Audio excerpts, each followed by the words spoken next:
बिस्मिल्लाहिर्रहमानिर्रहीम। अस्सलाम वालेकुम क्लास। आज जो हम टॉपिक पढ़ेंगे वो है the biomechanics of human upper extremity. ये हमारा चैप्टर है और उसके अंदर जो हमने टॉपिक पढ़ना है आज हम पढ़ेंगे स्ट्रक्चर ऑफ शोल्डर। और हम देखेंगे कि जब शोल्डर पे मूवमेंट हो रही होती है, जैसे कि शोल्डर पे बॉल एंड सॉकेट जॉइंट है, ठीक है, ट्राई एक्सियल जॉइंट है, इसके ऊपर flexion extension, abduction adduction, internal external rotation and circumduction possible है, ठीक है। और ये सब मूवमेंट सिर्फ और सिर्फ ग्लीनो ह्यूमरल जॉइंट पे नहीं हो रही होती, कि ये जो ग्रीनॉइड कैविटी ऑफ स्कैपुला और ह्यूमरस जो है उसके ऊपर सिर्फ ये मूवमेंट नहीं हो रही होती, इसके साथ 3-4 जॉइंट्स हैं जो कि इसे असिस्ट कर रहे होते हैं। जिस तरह के आगे हमारा स्टर्नम और क्लेविकल एक जॉइंट बना रहा है, इसी तरह हमारा स्कैपुला का एक्रोमियन प्रोसेस क्लेविकल के साथ जॉइंट बना रहा है। अगर वो उनमें से एक का भी रिदम ख़राब होता है या एक आपकी मूवमेंट नहीं करने देता तो आपकी कभी भी शोल्डर की जितनी रेंज पॉसिबल है, फॉर एग्जांपल जिस तरह शोल्डर की जो फ्लेक्शन है वो 180 डिग्री है, वो कभी भी 180 डिग्री नहीं होगी। हो सकता है वो सिर्फ और सिर्फ 70 और 80 तक ही हो। और क्योंकि पीछे से मूवमेंट ब्लॉक कर दिए, आपके जो आगे जो जॉइंट्स लगे हुए हैं एक्रोमियोक्लेविकुलर, स्टेर्नोक्लेविकुलर, अगर उनमें मूवमेंट नहीं होगी तो आगे पॉसिबल मूवमेंट नहीं होगी, ठीक है। जिस तरह हम ये स्पेस में अपना हाथ हिलाते हैं, अपने पानी पी रहे हैं, मुंह तक पानी लेकर जा रहे हैं, तो सारी सिर्फ और सिर्फ ये शोल्डर जॉइंट में ग्लीनो ह्यूमरल जॉइंट के ऊपर मूवमेंट नहीं है, सिर्फ और सिर्फ इस जॉइंट में मूवमेंट नहीं है कि ये ग्लूनाइड कैविटी और ह्यूमरस, इसके आगे पीछे से जॉइंट्स बन रहे हैं जो कि इसे एज प्रोवाइड करते हैं ताकि ये पूरी की पूरी अपनी मूवमेंट कर ले, ठीक है। ये जो शोल्डर की मूवमेंट को सक्सेसफुल बनाने में ये जो इसके शोल्डर के जॉइंट्स हैं, ठीक है, उनका बहुत बड़ा इम्पॉर्टेंट रोल है और उनमें ही हम पढ़ेंगे। इसी वजह से शोल्डर की मूवमेंट सिर्फ और सिर्फ शोल्डर की मूवमेंट नहीं है, इसे हम कहते हैं शोल्डर जॉइंट कॉम्प्लेक्स, क्योंकि इसके साथ और भी 3-4 जॉइंट्स हैं जो कि इस मूवमेंट को, शोल्डर की मूवमेंट को, जो ग्लीनो ह्यूमरल जॉइंट है उसे हेल्प आउट कर रहे होते हैं साथ, और मूवमेंट को स्मूथ और मूवमेंट को सक्सेसफुल करने में हेल्प कर रहे होते हैं, ठीक है। तो अब हम देखते हैं joints off shoulder girdle complex. 3 synovial joints होते हैं, जिसमें एक हमने ग्लीनो ह्यूमरल जॉइंट, एक एक्रोमियोक्लेविकुलर जॉइंट। क्लेविकल का जो लेटरल एंड है वो स्कैपुला के पीछे से आ रहा है, एक्रोमियन प्रोसेस, उसके साथ एक जॉइंट बनाएगा एक्रोमियोक्लेविकुलर जॉइंट, ठीक है। आगे से ये क्या है, मीडियल जो पार्ट है क्लेविकल का, वो स्टर्नम के साथ, स्टर्नम का जो ऊपर वाला पार्ट होता है उसे मेनिब्यूरम कहते हैं, मेनिब्यूरियम, और उस मेनिब्यूरियम के साथ जॉइंट बनाता है स्टर्नोक्लेविकुलर जॉइंट, ठीक है। और यहाँ से दरअसल रिब्स भी आ रही होती हैं, इसलिए ये जो फर्स्ट रिब का आर्टिकुलर कार्टिलेज है वो भी साथ अटैच हो रहा होता है स्टर्नोक्लेविकुलर जॉइंट में, ठीक है। सो ऐसे बनता है। और एक फंक्शनल आर्टिकुलेशन होती है स्कैपुलोथोरेसिक, स्कैपुला पीछे से थोरेसिक के साइड जॉइंट बना रहा होता है, वो एक ट्रू जॉइंट नहीं है, उसके अंदर कोई आर्टिकुलर सरफेसेस नहीं है, लेकिन उसकी मूवमेंट इस तरह से है, उसे शोल्डर गर्डल कॉम्प्लेक्स बेसिकली सबको कहते हैं। उसकी मूवमेंट ऐसी है कि अगर आप जिस तरह आप अपना हाथ ऊपर लेके जा रही हैं, आप देखेंगे ये जो रिब्स हैं, थोरेक्स वाला रीजन है, वो किस तरह बाहर आता है, जब आप हाथ वापस अपनी बॉडी तक लेके आते हैं किस तरह वो अपनी जगह पे आता है।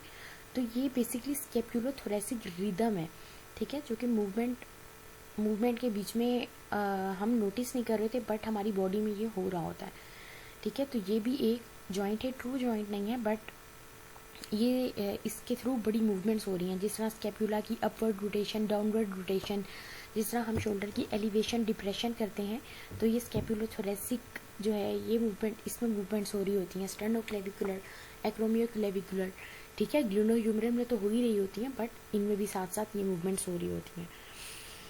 सो ये सब मिलके एक कॉम्प्लेक्स बनाते हैं, उसे शोल्डर गर्डल कॉम्प्लेक्स हम कहते हैं, ठीक है।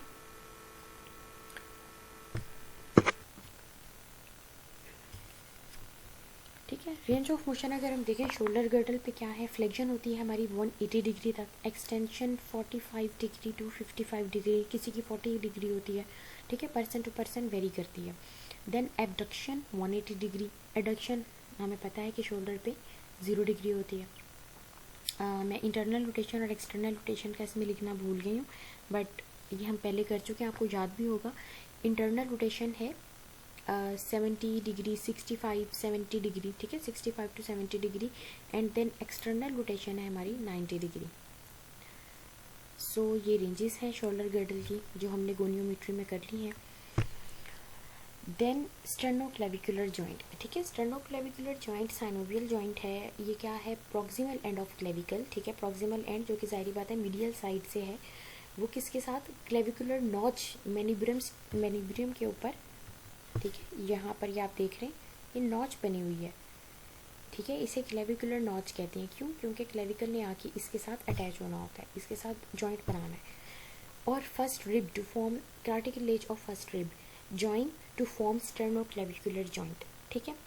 अब इसकी जो सेकेंड लाइन पे लिखा हुआ है sternoclavicular joint is a modified ball and socket joint, इसमें कंफ्यूज नहीं करना कि मैम ने पहले कहा था कि स्टर्नोक्लेविकुलर जॉइंट तो सैडल जॉइंट है। Sternoclavicular joint is a saddle type of joint, but वो क्यों, क्योंकि structurally it's a saddle type of joint, क्योंकि इसकी शेप सैडल की तरह की होती है, यानी कि अगर एक दरमियान से कनकेव है, साइड से कन्वेक्स है, और इसी तरह ही दूसरी आर्टिकुलर सरफेस उसकी रेसिप्रोकली ऑपोजिट बनी हुई होगी। वो इसमें ये है कि इसमें मूवमेंट्स क्योंकि पॉसिबल हैं, ठीक है, 3-4 मूवमेंट्स इसके अंदर पॉसिबल हैं, इसी वजह से इसे फंक्शनली कह देते हैं कि ये modified type of ball and socket joint है।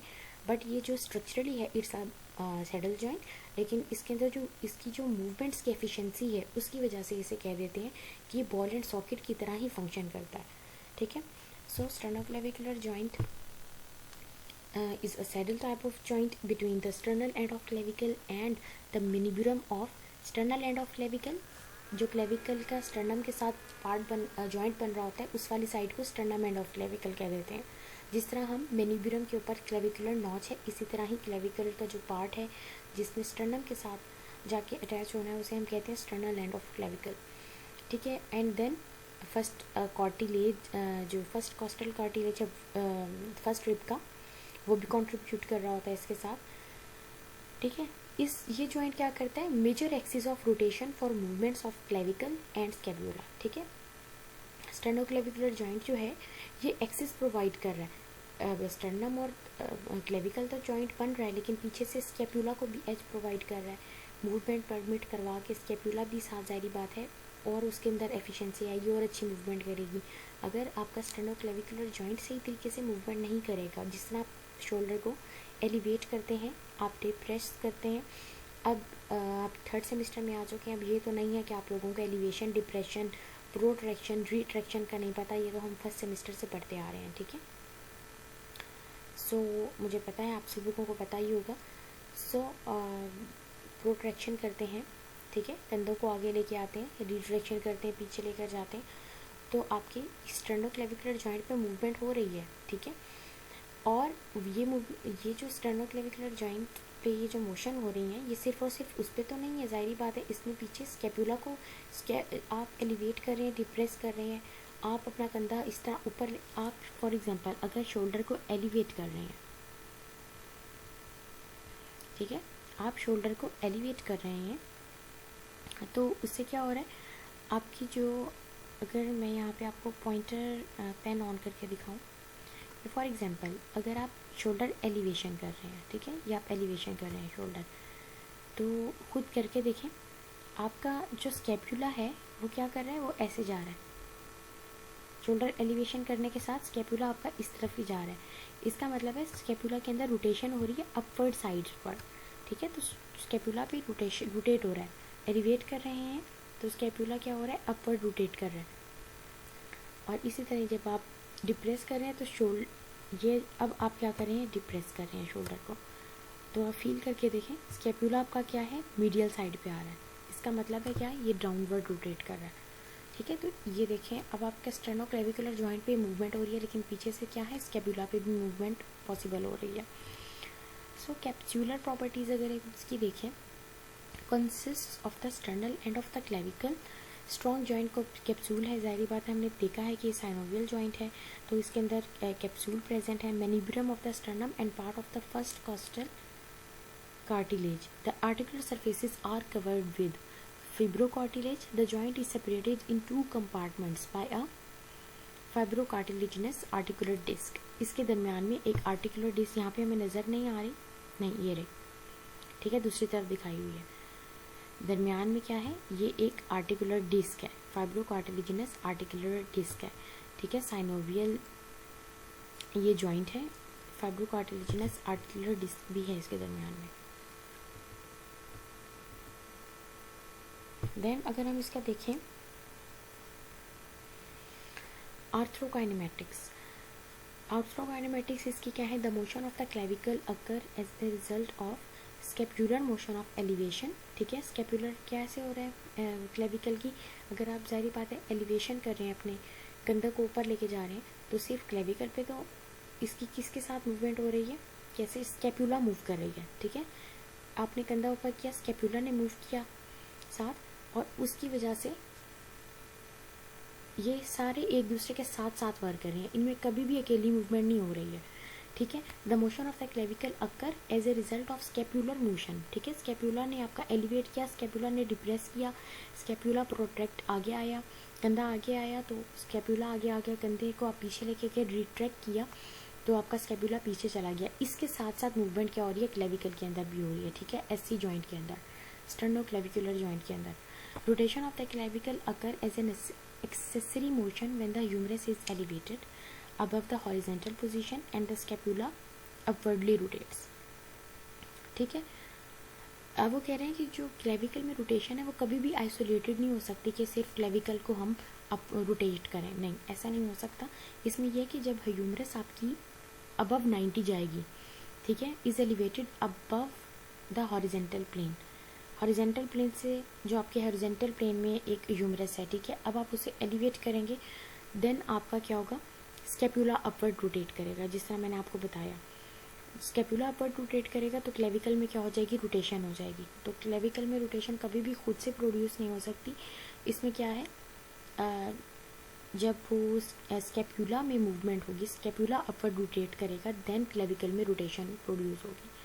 और क्लोज बैक पोजीशन क्या है स्टर्नोक्लेविकुलर जॉइंट की, वो है मैक्सिमम शोल्डर एलिवेशन, ठीक है, आप करके देखें, ठीक है, तो आप देखेंगे कि यहाँ पे लॉक हो जाता है आपका स्टर्नोक्लेविकुलर जॉइंट, आगे फील करें उसे। सो ये क्या है, maximum shoulder elevation SC joint की क्या है, क्लोज बैक पोजीशन, ठीक है। ये इसने बताया हुआ है कि जो एलिवेशन है वो कौन से मसल्स करवा रहे हैं, अपर ट्रेपीजियस और आपके लिवेटर स्कैपुला करवाते हैं, देन डिप्रेशन लोअर ट्रेपीजियस करवाएंगे, ठीक है। इसी तरह ही अपवर्ड रोटेशन जो है वो करवाते हैं अपर एंड लोअर ट्रेपीजियस और सेरेटस इंटीरियर, ठीक है। सेरेटस इंटीरियर को लॉन्ग थ्रेसिक नर्व सप्लाई कर रही होती है, और अगर इस नर्व का डैमेज हो जाए, ठीक है, तो आपके स्कैपुला उसकी क्या हो जाती है, विंगिंग ऑफ स्कैपुला हो जाती है। हम ये बताएंगे, आप मैं पढ़ाऊंगी आपको जब हम आगे पढ़ेंगे स्कैपुलोथोरैसिक रीजन, बट ये एक बात है मेरे जहन में आई इस वक्त, तो मैंने आपको ये बता दी है। तो मेरे बोलने के ऊपर बहुत गौर किया करें, इसी के अंदर से ही फिर मैं पूछती हूँ क्वेश्चंस, और वो आप लोगों को उस वक्त समझ नहीं आ रहे होते, ठीक है।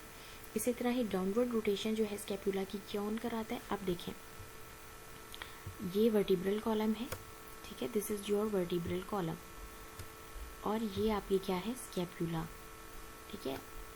ये आपकी स्कैपुला की अपवर्ड रोटेशन ऐसे होगी, और डाउनवर्ड रोटेशन आपकी स्कैपुला की ऐसे होगी। अब यहाँ पे रोम्बॉइड्स कहाँ पे लगे हुए हैं, इधर लगे हुए हैं, यहाँ लगे हुए हैं रोम्बॉइड्स, ठीक है। अब जाहिर बात है इसे नीचे की तरफ लेके आएंगे तो ये कॉन्ट्रैक्ट करेंगे तो नीचे की तरफ आएगा ना, इसलिए रोम्बॉइड्स क्या करते हैं, डाउनवर्ड रोटेशन करवाते हैं। पेक्टोरलिस स्पाइनस भी करवा रहा है और लिवेटर स्कैपुला भी करवा रहा है downward rotation. Then physiological importance इसकी क्या है, sternoclavicular joint is important because it helps to support the shoulder, AC joint लीक्स था कैसे, अब सारी बातें देखें, स्टर्नोक्लेविकुलर जॉइंट ने क्या किया है, आपका जो आर्म्स और शोल्डर है उसे किसके साथ कनेक्ट कर दिया, वर्टिकल स्केलेटन, आपके वर्टिब्रल कॉलम जो स्पाइन है उसके साथ उसे कनेक्ट कर दिया, ठीक है।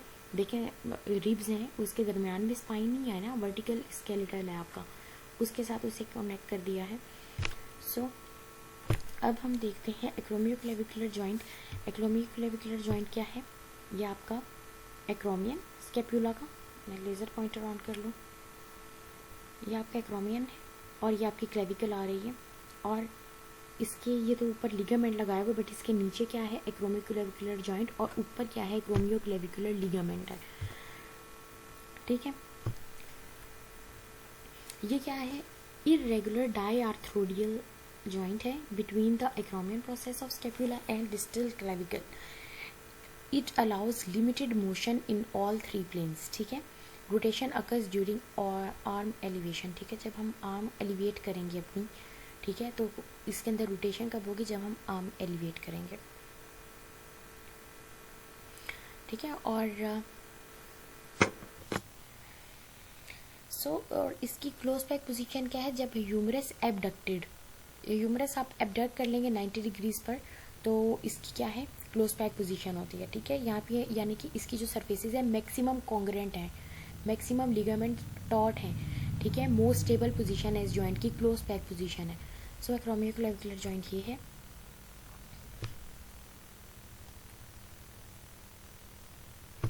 ठीक है, ये हम आगे से दिखा रहे हैं, ये स्कैपुला का क्या है, जो अंदर वाली सरफेस है उसकी, इंटीरियर वाली सरफेस, ये वो दिखाई हुई है। इसे फोसा भी कहते हैं, यहाँ पे फोसाज होते हैं। Capsule properties, the joint capsule consist of a loose fibrous layer which encloses the two articulation surface. ठीक है, और क्या है, it also give rise to articular disc, और उसमें क्या प्रेजेंट होती है, आर्टिकुलर डिस्क भी प्रेजेंट होती है। The AC joint allows a degree of axial rotation. ठीक है, एसी जॉइंट में क्या हो सकती है, रोटेशन हो सकती है, और एंटीरियर एंड पोस्टीरियर मूवमेंट हो सकती है। ठीक है, इंटीरियर पोस्टीरियर मूवमेंट्स हो सकती हैं। As no muscles act directly on the joint, all movement is passive. अच्छा, अब देखें क्या है कि जाहिर बात है, हमने देखा कि इसके ऊपर कोई भी मसल डायरेक्टली पास नहीं कर रहा है इस जॉइंट के ऊपर से, लिगामेंट है उसके ऊपर, तो इसमें कभी भी खुद से मूवमेंट नहीं हो सकती। या तो हम इसे पैसिव मोबिलाइज कर सकते हैं, या फिर क्या है, सबसे पहले दूसरे जॉइंट में मूवमेंट स्टार्ट होगी, उसके बाद इसके अंदर उनकी वजह से इसके अंदर मूवमेंट जो है ना पॉसिबल होगी। जैसे फॉर एग्जांपल मूवमेंट स्टार्ट होगी स्टेर्नोक्लेविकुलर जॉइंट, स्कैपुला ने मूव किया, स्कैपुला मूव किया, उसकी वजह से स्टेर्नोक्लेविकुलर जॉइंट में ने उसे हेल्प आउट किया आगे। ठीक है, और उसके बाद क्या हो जाएगा, ये एक्टिवेट हो जाएगा एसी जॉइंट। क्या दूसरे जब जॉइंट वर्क करेंगे उनके साथ ये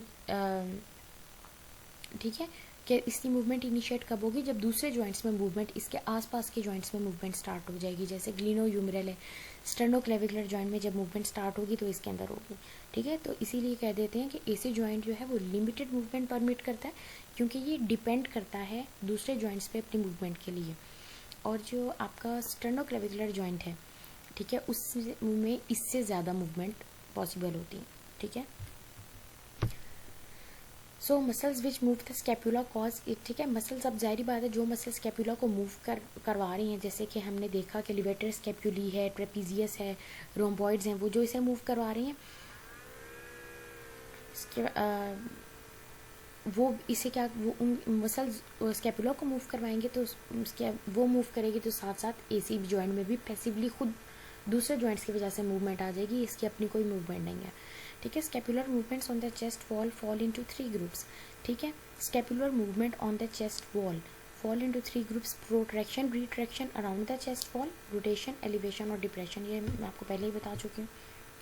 स्टेबिलिटी क्या है, AC ligaments are supported by strong coracoclavicular ligaments. ठीक है, no muscles directly cross this joint for dynamic support. इसे जो स्टैटिक स्टेबिलिटी अगर आप देखें, ठीक है, वो किस तरह मिल रही है, एसी लिगामेंट्स जो एक्रोमियोक्लेविकुलर लिगामेंट है उन्हें किसने सपोर्ट किया हुआ है, कोरेकोक्लेविकुलर लिगामेंट, उन्होंने भी सपोर्ट किया हुआ है। और इनकी डायनामिक स्टेबिलिटी नहीं है, यानी कि कोई डायनामिक स्टेबिलिटी जो मसल्स के हैं, क्योंकि इसके ऊपर से कोई मसल गुजर ही नहीं रहा, तो इसकी कोई डायनामिक सपोर्ट नहीं है। ठीक है, और अब जॉइंट क्या है, कोरेकोक्लेविकुलर जॉइंट। ठीक है, कोरेको क्या है, ये भी स्कैपुला का प्रोसेस है, कोराकॉइड प्रोसेस ऑफ स्कैपुला।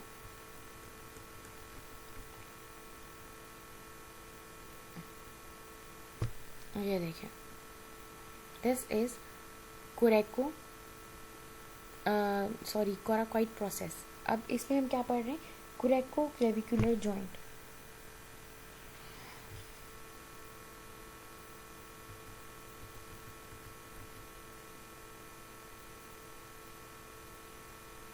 ठीक है, ये क्या है, कोरेकोक्लेविकुलर जॉइंट किस तरह ये जुड़ा होता है, bound to the inferior clavicle by the coracoclavicular ligament, ये दिखाया हुआ इन्होंने, ठीक है। ये कोराकॉइड प्रोसेस है और ये क्लेविकल का इंफीरियर वाला बॉर्डर है, उसके साथ ये किसके थ्रू लगा हुआ है, कोरेको एक मिनट, लिगामेंट का नाम मैंने यहाँ पे लिखा हुआ है, कोरेकोक्लेविकुलर लिगामेंट के थ्रू ये लगा हुआ है और इसके अंदर permits little movement, little to no movement, ठीक है। सिर्फ ये जॉइंट बना रहा है बट ये लिटिल और नो मूवमेंट ये प्रोवाइड करता है। अब हम मेन पे आ जाते हैं अपने ग्लिनो-ह्यूमरल जॉइंट, जो कि freely moving joint in human body है, ग्लिनोइड लेब्रम, ठीक है। इसके ऊपर क्या मूवमेंट पॉसिबल है, फ्लेक्शन एक्सटेंशन, ठीक है, पॉसिबल है, देन हाइपर एक्सटेंशन पॉसिबल है, abduction adduction, horizontal abduction adduction, medial and lateral rotation, इसके ऊपर सारी पॉसिबल है। अच्छा, इसका जो अगर हम देखें, जो इसका जो इसका हेड है ह्यूमरस का,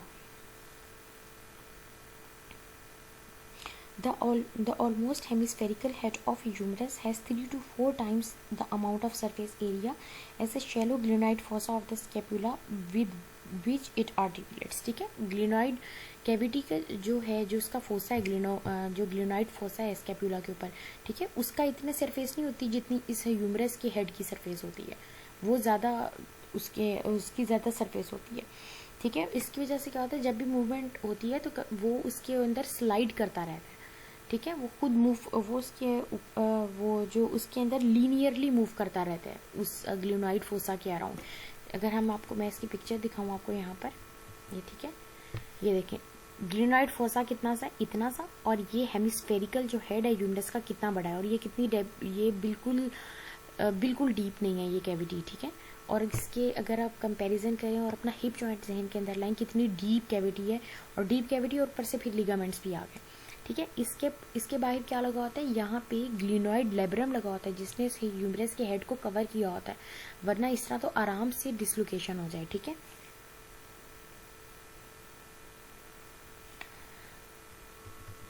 ठीक है, ओके।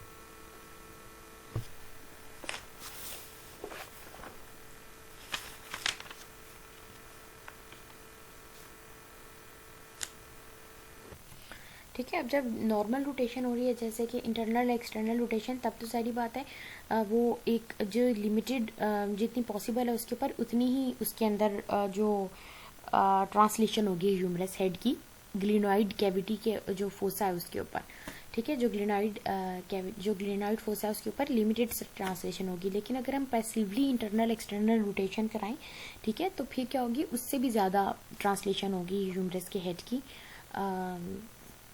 जो शैलो सा फोसा है ग्लिनोइड फोसा उसके ऊपर, ठीक है। तो ग्लिनोइड जो फोसा है उसे, ये जो ग्लिनोइड फोसा है, ठीक है, इसकी पिक्चर मैंने आगे नहीं डाली, पीछे ही है डली हुई।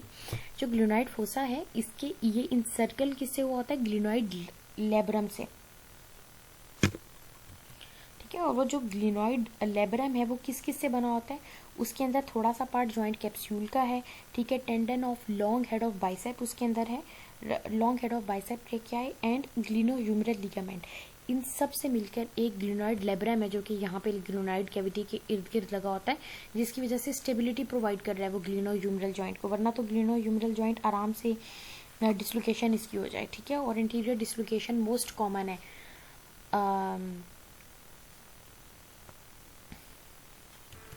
Interior dislocation off shoulder most common dislocation है उसकी जॉइंट की, ठीक है। उसके बाद क्या होता है, इसके जो ग्लिनोइड लेब्रम है उसे स्टेबिलिटी प्रोवाइड कर रहा है, और रोटेटर कफ मसल्स के जो हैं वो भी जॉइंट कैप्सूल के इर्द गिर्द रोटेटर कफ मसल्स लगे होते हैं, और वो रोटेटर कफ मसल्स कौन से हैं, subscapularis, supraspinatus, infraspinatus, teres minor, ठीक है, वो भी ह्यूमरस के हेड पे लगे होते हैं, वो भी स्टेबिलिटी प्रोवाइड कर रहे होते हैं। इन मसल्स के जो टेंडन है, ठीक है, वो एक कफ सा बना रहे होते हैं, इससे हम क्या कह रहे होते हैं, ये चार मसल्स मिलकर रोटेटर कफ बना रहे होते हैं, और ये भी ग्लिनो-ह्यूमरल जो जॉइंट है उसको स्टेबिलिटी प्रोवाइड कर रहे होते हैं।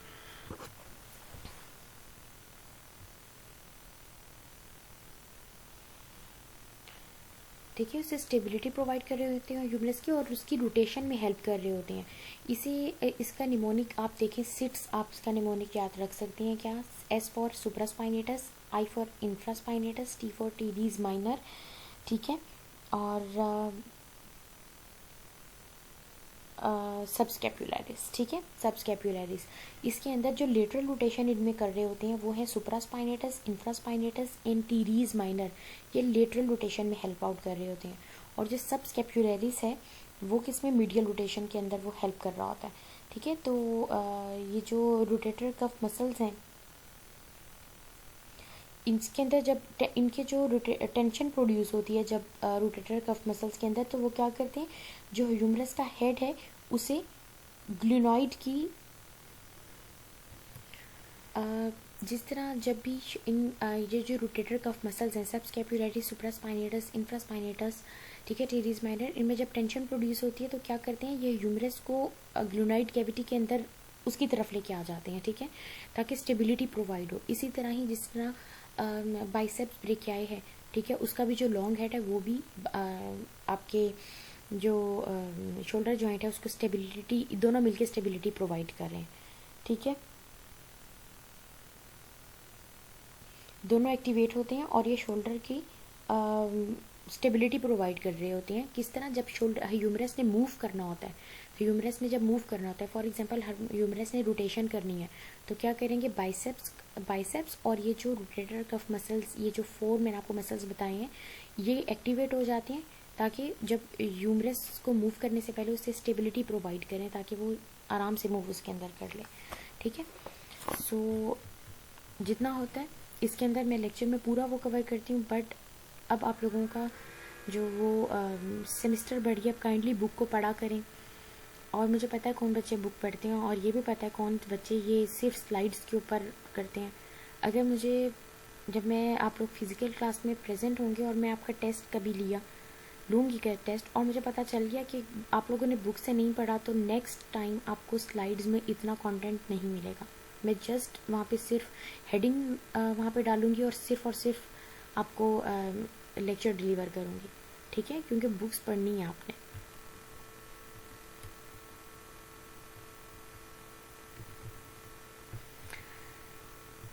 ये इनके बताए हुए फिजियोलॉजिकल मोशन, ये हम सब पढ़ चुके हैं कि जब फ्लेक्जन होती है तो इंटीरियर रोल होता है, पोस्टीरियर स्लाइड होता है, ये ऑर्थोकाइनेमेटिक्स हम सब ये चीज़ें पढ़ चुके हैं।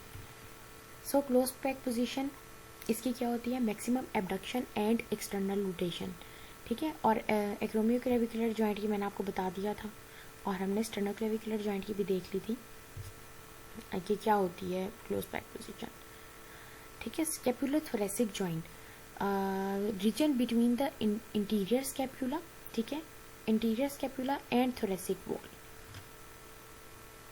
ये क्या है, स्कैपुलोथोरेसिक जॉइंट बनाते हैं स्कैपुला की अंदर वाली सरफेस, ठीक है, जो इंटीरियर सरफेस है, जैसे कि ये वाली जो सरफेस है, इसके आगे रिब्स आ जाएंगे ना, थोरेक्स रीजन आ जाएगा, तो ये, और इसके आगे जो रिब्स का थोरेक्स वाला रीजन है, तो वो क्या बना रहा है, स्कैपुलोथोरेसिक जॉइंट बना रहा है, जो कि एक ट्रू जॉइंट नहीं है, बट ये मूवमेंट को कैसे हेल्प आउट करता है हम इसे डिस्कस कर चुके हैं पहले भी थोड़ा सा, और अब देख लेते हैं इसका फंक्शन क्या है। Contract to stabilise shoulder region, ठीक है, मूवमेंट को फैसिलिटेट करता है और ग्लिनोह्यूमरल जॉइंट की पोजीशनिंग मेंटेन करता है, ठीक है।